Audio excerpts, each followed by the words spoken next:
l'année 1924, là où tout commence. Nous sommes dans les environs de Moscou, en plein hiver russe. Lénine, le père de la révolution bolchevique, vient de mourir. C'est l'un des premiers films où apparaît Staline. Avec les responsables soviétiques, il porte le cercueil du chef.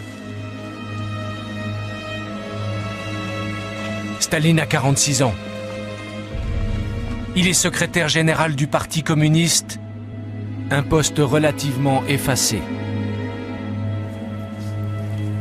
Parmi ses camarades, personne n'imagine encore que c'est lui qui va succéder au grand Lénine. Il n'imagine pas que dans 10 ans, il les aura presque tous fait arrêter et exécuter. Parmi eux, personne n'a encore compris qui est vraiment Joseph Staline.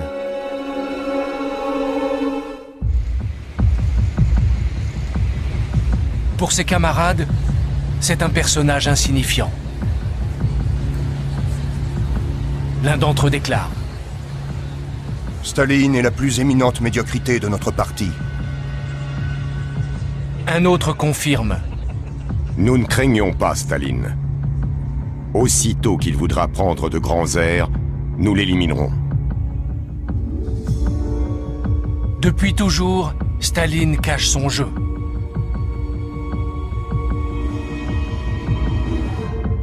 Son vrai nom est Yossif Djougashvili. Il est né en 1878, au temps des tsars.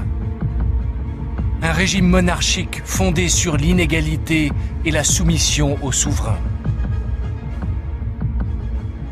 Une enfance dans la misère. Un père alcoolique et violent.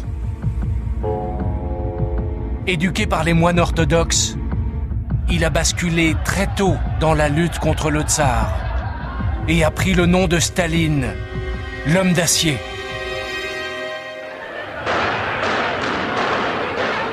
En 1917, il a participé avec Lénine à la grande révolution bolchevique qui a renversé le tsar, aboli les privilèges et donné le pouvoir au peuple.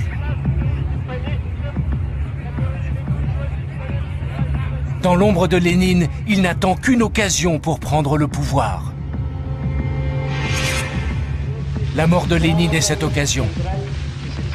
En 1924, il réussit par des manœuvres dans le parti à écarter le plus haut personnage du moment, Trotsky, avant de l'exiler vers le Kazakhstan.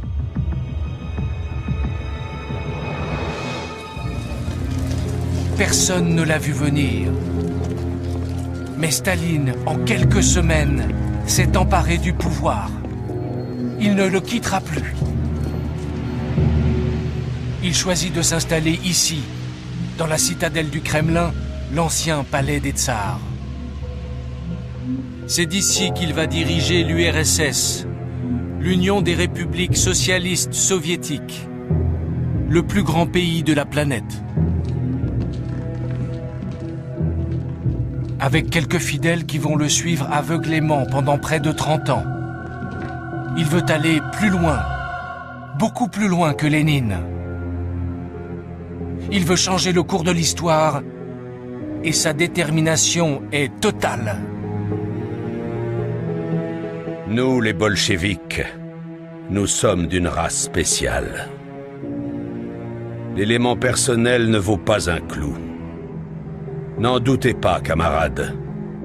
Je suis prêt à consacrer à la classe ouvrière toute ma force et chaque goutte de mon sang.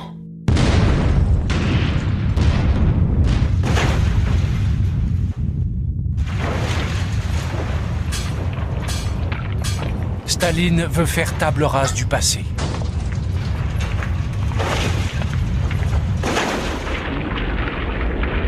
Il supprime brutalement les traces de la vieille Russie que la Révolution avait épargnées. Il décrète que la religion est contraire aux intérêts du peuple.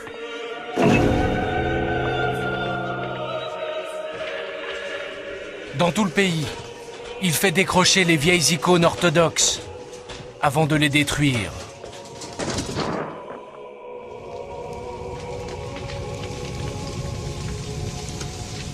À la place de l'ordre ancien, il nourrit un projet radical. Réaliser le communisme. Une société idéale, heureuse et saine. Sans aucun riche ni pauvre.